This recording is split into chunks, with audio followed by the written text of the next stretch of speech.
Buenas tardes. Muchas gracias a los queridos colegas de Reuma Caribe por invitarme a su evento, el cual es un evento tradicional en la reumatología colombiana. Esta vez me han invitado para hablar con ustedes sobre un tema es de la vida diaria, es del diario vivir del reumatólogo y es acerca del tratamiento de la osteoporosis. Vamos a hablar hoy sobre terapia secuencial en osteoporosis. ¿Y qué mejor para ilustrar esto que un caso clínico? Y les voy a resumir muy brevemente el caso clínico de una paciente a quien manejo desde hace 25 años. Marta hoy en día tiene 75 años. La conocí en 1996, a sus 50 años, cuando llegó a mí por una osteoporosis severísima inducida por glucocorticoides. De hecho, es tal vez el caso de osteoporosis más severo que he tenido en toda mi carrera. En ese momento Marta tenía múltiples fracturas vertebrales, había tenido fracturas de pelvis, fracturas de costilla e incluso una fractura esternal. Ustedes comprenderán que una paciente como ella, con una enfermedad tan grave, pues ha requerido manejo prácticamente continuo. Recibió manejo con bisfosfonata oral por más de 10 años, posteriormente recibió terapia con teriparatide por 2 años y actualmente está en tratamiento con denosumab. Durante 15 años solamente tuvo una fractura de un metatarsiano, pero durante el último año tuvo 2 fracturas por caídas, una fractura de omóplato y luego una fractura de rótula. Este es un ejemplo, digamos, clásico de terapia secuencial. Digamos que la terapia secuencial en el caso de Marta no fue planteada como tal, pero sí ilustra muy bien lo que debemos hacer con una paciente con una enfermedad grave. Entonces, yo considero que la terapia de la osteoporosis es como un juego de ajedrez. Es un juego que se va a extender en el tiempo y en el cual vamos a utilizar diferentes piezas que serán claves en un momento dado para obtener los mejores resultados o para dar una buena jugada. Y estos son los medicamentos que tenemos disponibles hoy en día en nuestro país para el tratamiento de la osteoporosis. En primer lugar están los bisfosfonatos, que han sido la piedra angular en el tratamiento de la enfermedad. Tenemos otro antirresortivo muy importante que es el denosumab y el único osteoformador que tenemos en el mercado desde hace más de 15 años, que es el teriparatide. Adicionalmente, contamos con otros medicamentos como SERMs o terapia de reemplazo hormonal que no son tan claves en el manejo de la enfermedad y hemos perdido a otras piezas en el camino como ranelato de estroncio, que estuvo algunos años en el mercado, calcitonida e incluso algunos medicamentos como el odanacativ, que han sido investigados durante varios años, no salieron al mercado por problemas de seguridad. Y estamos esperando, muy seguramente a mediados de este año, tendremos el advenimiento de otro osteoformador, lo cual nos va a hacer mucho más interesante este juego de la terapia secuencial en osteoporosis. ¿Por qué tenemos estos medicamentos? Bueno, sabemos que todos estos medicamentos que les he mencionado han sido aprobados por las agencias regulatorias porque han demostrado por lo menos una disminución en el riesgo de nuevas fracturas vertebrales, el cual está entre el 50 y el 70%. Además, la mayoría de estos medicamentos han demostrado incluso protección contra fracturas de cadera y fracturas no vertebrales, lo cual los hace realmente medicamentos eficaces para el tratamiento de la osteoporosis. Recordemos que lo que debemos demostrar es una eficacia antifractura. Vamos a hablar un poquito, ya entrando en el dominio de la terapia secuencial, sobre la duración del tratamiento. Este es un estudio muy conocido, que es el estudio FLEX. Acordémonos que los estudios pivotales de los diferentes medicamentos tienen una duración de 3 años. 3 años que son suficientes para demostrar disminución en el riesgo de nuevas fracturas vertebrales y disminución en el riesgo de fractura de cadera, como lo demostró el alendronato en sus estudios pivotales, los estudios FIX.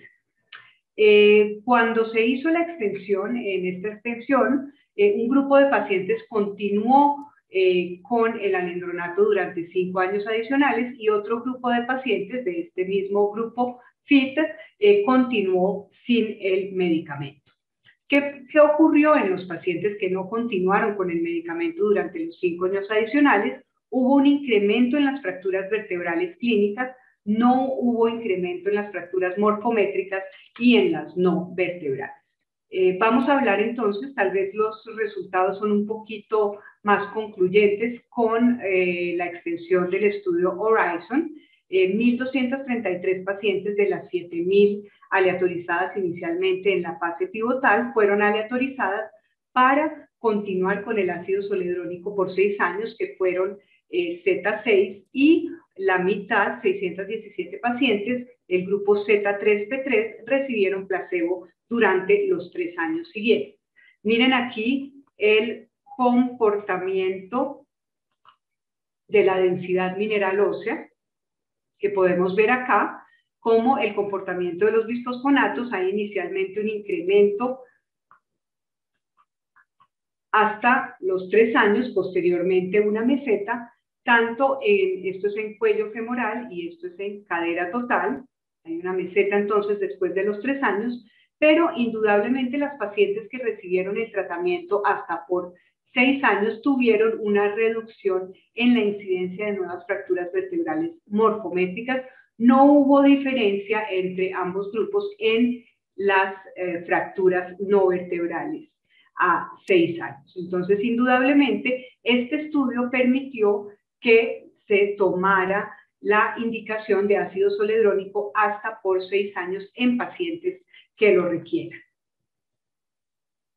Y de aquí salieron entonces las recomendaciones para el manejo de las pacientes con bisfosfonato a largo plazo.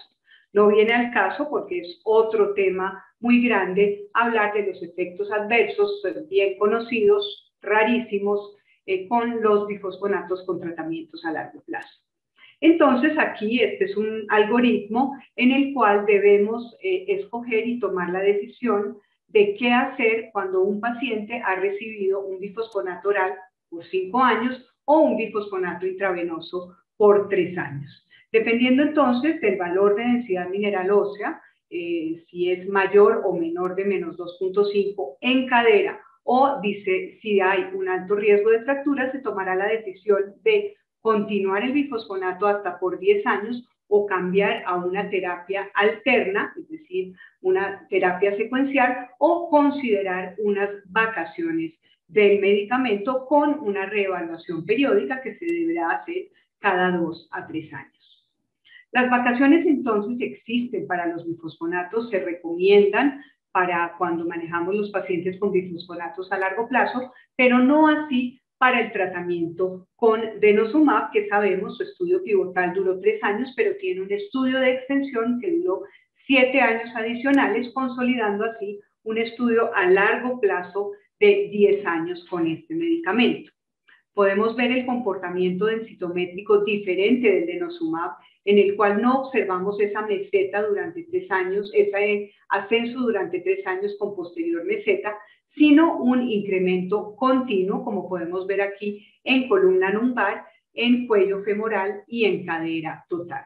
Y vemos aquí los resultados sobre prevención de diferentes fracturas en los que se ve, esta es la fase inicial del estudio pivotal y la fase de seguimiento en la que obviamente pues no tenemos un grupo placebo, sino tenemos lo que se llama un placebo o un placebo virtual, pero lo que se ve acá es que durante la extensión los pacientes que continuaron recibiendo el medicamento siguieron teniendo una protección antifractura para todos los sitios esqueléticos, columna lumbar, cadera y fracturas no vertebrales.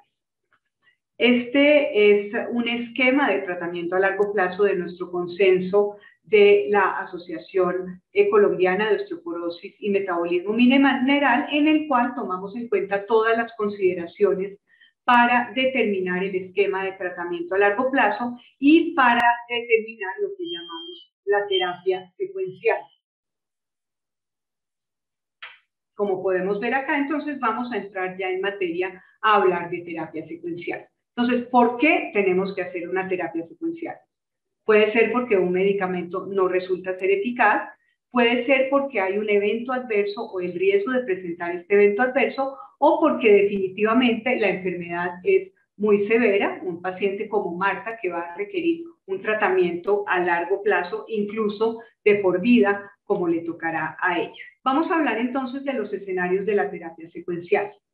La terapia secuencial puede darse entre dos tipos de antirresortivos diferentes y aunque no debemos hablar de terapia secuencial entre bisfosfonatos, es decir, pasar de un bisfosfonato oral a un ácido zoledrónico, a una terapia parenteral, no es realmente una terapia secuencial, pero sí hay evidencia diferencial entre pasar de bifosfonato oral a ácido zoledrónico o a denosumab. ¿Cómo seremos? Entonces vamos a analizar esto. Este es un estudio que nos muestra lo que ocurre en el switch entre bifosfonato orales y denosumab o ácido zoledrónico en mujeres con osteoporosis posmenopáusica. En este estudio se evaluaron cambios de densidad mineral ósea a 12 meses, pacientes que fueron tratadas por lo menos durante 2 años con bifosfonato oral, y lo que podemos ver acá es que hubo un incremento significativo en términos de ganancia ósea con denosumab versus switch a ácido zoledrónico. Entonces, tiene sentido acá que hablemos de un switch o de una terapia secuencial entre bisfosfonatos y denosumab, porque podemos tener aportes importantes en términos de ganancia de masa ósea. Estos estudios no contemplan y no hay conocimiento con lo que ocurre en términos de reducción de fractura. Bueno, y contemplemos ahora lo que ocurre y cuál es la justificación de hacer una terapia secuencial pasando de denosumab a bifosfonato oral o ácido zoledrónico. Miremos estas imágenes en las cuales se observa lo que ocurre en los marcadores óseos en la terapia a largo plazo con el denosumab, aquí en el estudio a 48 meses. Vemos cómo hay una rápida disminución del cetelopéptido, se mantiene durante el tratamiento y posteriormente al suspender hay un incremento que sobrepasa los niveles basales después de 3 meses de suspendida la terapia. ¿Y qué se ha documentado? Se han reportado muchos casos de fracturas vertebrales después de la descontinuación del denosumab. Este es un estudio post-hoc del Freedom, en el cual vemos acá lo que ocurre en pacientes con tratamiento, está la barra en blanco, y en pacientes después de tratamiento está la barra en gris. Entonces, mientras los pacientes estuvieron en tratamiento en la fase pivotal del estudio, vemos cómo hay una dramática reducción en la incidencia de nuevas fracturas vertebrales en pacientes con denosumab, que es francamente muy inferior a las que ocurren con placebo, y cómo al suspender el tratamiento, la incidencia de nuevas fracturas vertebrales con denosumab se vuelve similar a la que ocurre en los pacientes con placebo. Esto ya es algo bien conocido y es el efecto reversible del denosumab. Hay entonces estudios que han documentado fracturas vertebrales múltiples en pacientes que suspendieron el denosumab. Varias asociaciones se han reunido para, digamos, discutir estos hallazgos. Hay estudios en curso y cuáles son, digamos, las recomendaciones. Conocer este riesgo, hay que aprender que este riesgo existe con el medicamento. Debemos saber que el denosumab no se debe suspender sin considerar una alternativa de tratamiento, y realmente los bifosfonatos son la opción recomendada para prevenir o para reducir el fenómeno de rebote de la resorción ósea. Entonces, esto es muy importante y se han recomendado regímenes con bifosfonato oral y con bifosfonato parenteral con ácido zoledrónico. Este es el caso de otra paciente que vi en mi consulta. Esta es una paciente que conozco hace relativamente poco, paciente de 73 años que recibió denosumab desde junio del 2015, yo la vi en el 2019 por 3 años, pero anteriormente había recibido 3 dosis anuales de ácido zoledrónico precedidas por alendronato durante 3 años. Se dirán ustedes que esta paciente tuvo entonces una forma de terapia secuencial. ¿Qué pasó en diciembre del 2018? Tuvo un curetaje en la región anterior del maxilar inferior por una infección e hizo una osteonecrosis de los maxilares de estadio 2, que fue manejada, digamos, exitosamente, pero la paciente presenta todavía este defecto a nivel de la región anterior de su maxilar inferior. Y estos son las cifras, digamos, son los valores de sus Densitometrías, como podemos ver acá, del 2019, en columna de menos 3.3, en el 2017 de menos 3.4, en el 2014 de menos 3.8. Entonces uno, con un caso como este, se pregunta, pero bueno, ¿y para cuándo la terapia osteoformadora? ¿Será que esta paciente que realmente no ha tenido fracturas, pero sí ha tenido unos valores de densidad mineral ósea bastante bajos, pues tendría lugar para ella una terapia osteoformadora dentro de todo este esquema de terapia secuencial que recibió? Entonces, ¿dónde encaja la terapia osteoformadora? Hasta el momento, pues tenemos disponibilidad de teriparatida.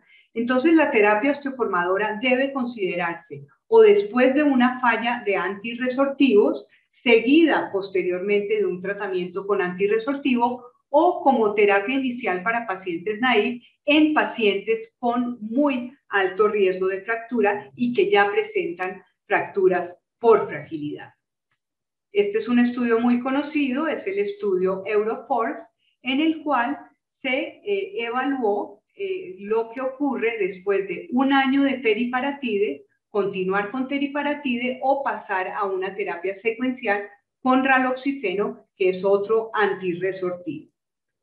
Entonces veamos acá lo que ocurre. Obviamente son estudios que solamente analizan densidad mineral ósea. Vemos cómo a 24 meses hay un incremento sucesivo de densidad mineral ósea hasta lograr un muy importante, muy significativo 10.7 de incremento en densidad mineral ósea lumbar, cómo hay una pérdida después del primer año si se suspende el medicamento y si no se administra posteriormente un antirresortivo, y cómo en el caso de este estudio en los pacientes que recibieron raloxifeno se mantuvieron las ganancias en densidad mineral ósea. Es por ello que es muy importante considerar una terapia secuencial después de osteoformador con un antirresortivo después de completado el tratamiento con teriparatide.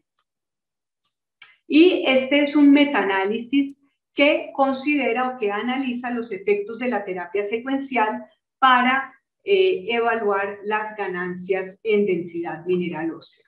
En esta gráfica podemos ver el efecto favorable del switch terapéutico sobre el incremento de la densidad mineral ósea a nivel de columna lumbar, a nivel de cuello femoral y de cadera total, como podemos ver acá. Y este es el análisis que nos muestra el efecto favorable cuando pasamos de anabólico a antirresortivo y de antirresortivo a anabólico versus continuar el antirresortivo. Este es un estudio que nos muestra el efecto de hacer un switch de teriparatide diario a bifosfonato oral o denosumab en pacientes con osteoporosis posmenopáusica. Esto es un estudio pequeño, preliminar, es un estudio japonés, en el cual vemos cómo hay un efecto muy favorable y un incremento muy importante en densidad mineral ósea de columna y de cadera cuando se hace un switch a denosumab después de teriparatide versus pasar a un bifosfonato oral.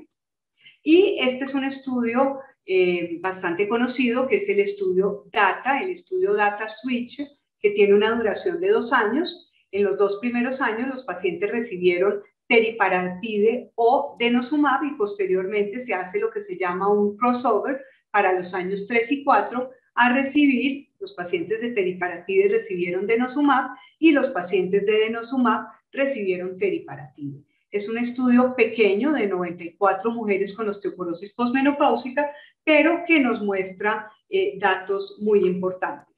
Podemos ver acá cómo el efecto o el paso de teriparatide a denosumab es el que más incremento nos produce en términos de ganancia ósea, mientras que hay una pérdida transitoria de la densidad mineral ósea, especialmente en cadera, cuando pasamos de denosumab a teriparatide. Entonces, el switch terapéutico o la secuencia terapéutica lógica es pasar de un agente osteoformador a un agente antirresortivo, lo cual nos permite ganancias importantes en masa ósea aún mayores que las obtenidas con el medicamento osteoformador en su fase inicial.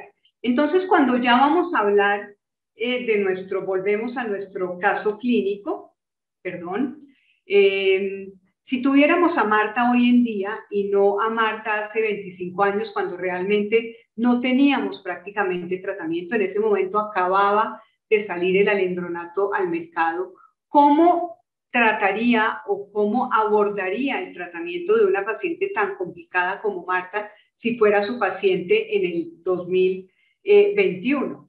Obviamente sería una paciente que debe iniciar con terapia osteoformadora. Entonces sabemos que la terapia osteoformadora debe abordarse de primera mano o de primera elección en pacientes que tienen un riesgo muy alto de fractura, que es como clasificamos a nuestros pacientes hoy en día, o riesgo inminente de fractura. Como la terapia con teriparatida solo tiene una duración de 2 años, debemos pasar posteriormente a una terapia antirresortiva que nos permita consolidar las ganancias con el osteoformador y continuar protegiendo las fracturas. Continuaríamos con denosumab por 10 años y posteriormente con un bisfosfonato. Afortunadamente tendremos pronto un nuevo osteoformador en el mercado. Pienso yo que este año tendremos ya a romosozumab. Creo que con INVIMA ha habido un poco de demoras, bueno, probablemente explicados por esto que estamos viviendo hoy en día, pero muy probablemente el advenimiento de osteoformador nos permitirá consolidar el esquema de terapia secuencial en muchos de nuestros pacientes con enfermedad grave.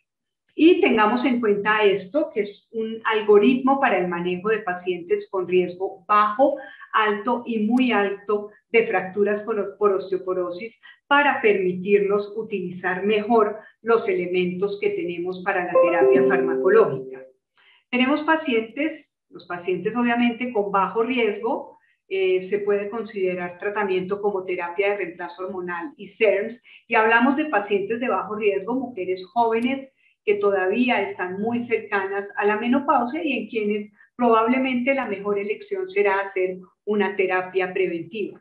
Muy importante para todos los pacientes hablar de estilos de vida y hacer una adecuada suplementación de calcio y de vitamina D.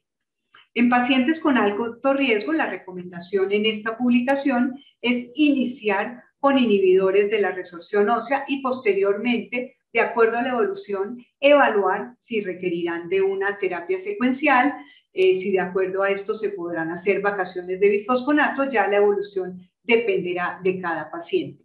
En pacientes de muy alto riesgo, Marta, o incluso pacientes no tan severos, porque este es un caso de altísima severidad, considerar terapia anabólica como primera línea, seguido de un inhibidor de la resorción ósea, y posiblemente en pacientes de muy alto riesgo, riesgo inminente de fractura, se deberían considerar ya desde el comienzo la terapia secuencial, es decir, nosotros en nuestra mente como una planeación del tratamiento de estos pacientes a largo plazo, y esta medida de terapia secuencial se debe explicar a los pacientes desde que comenzamos el tratamiento. Estas son las últimas guías de la Asociación Americana de Endocrinólogos Clínicos, en el cual ellos consideran que todos los tratamientos prácticamente se pueden considerar desde un comienzo para pacientes con muy alto riesgo y fractura previa, que están hablando de otros osteoformadores que no tenemos en Colombia, como el abaloparatide, pero también consideran iniciar denosumab en pacientes con muy alto riesgo fractura previa, romosozumab, que es el otro osteoformador que posiblemente tendremos pronto, teriparatide o ácido zoledrónico. Entonces, dentro de los pacientes de muy alto riesgo fractura previa, pueden considerarse osteoformadores o antirresortivos, y esto dependerá de las características, de la expectativa de vida, de las preferencias del paciente y muchas veces de lo que también consensuemos con el paciente, porque en terapias crónicas es muy importante, con el fin de tener una mejor adherencia, tener y hacer acuerdos con el paciente. Podemos concluir entonces que los pacientes con osteoporosis severa requerirán terapia a largo plazo, véase o léase terapia secuencial, y que el arte de nuestro ejercicio consistirá en saber mover y colocar las piezas de este juego y tomar las decisiones que más beneficien al paciente. Aunque actualmente no disponemos de resultados sobre reducción de fracturas, la secuencia osteoformador seguida de antirresortivo es la más eficaz en términos de ganancia de densidad mineral ósea y definitivamente debemos proponer un osteoformador a los pacientes en el momento adecuado para tener la mejor oportunidad de prevenir fracturas y complicaciones, que ya les dije son raras, derivadas del uso de antirresortivos. Y miren cómo está representada un posible caso de osteoporosis en el arte. Esta es una escultura que a mí me encanta, de un escultor francés muy famoso, Auguste Rodin, que se llama La vieja cortesana. Feliz día para todos.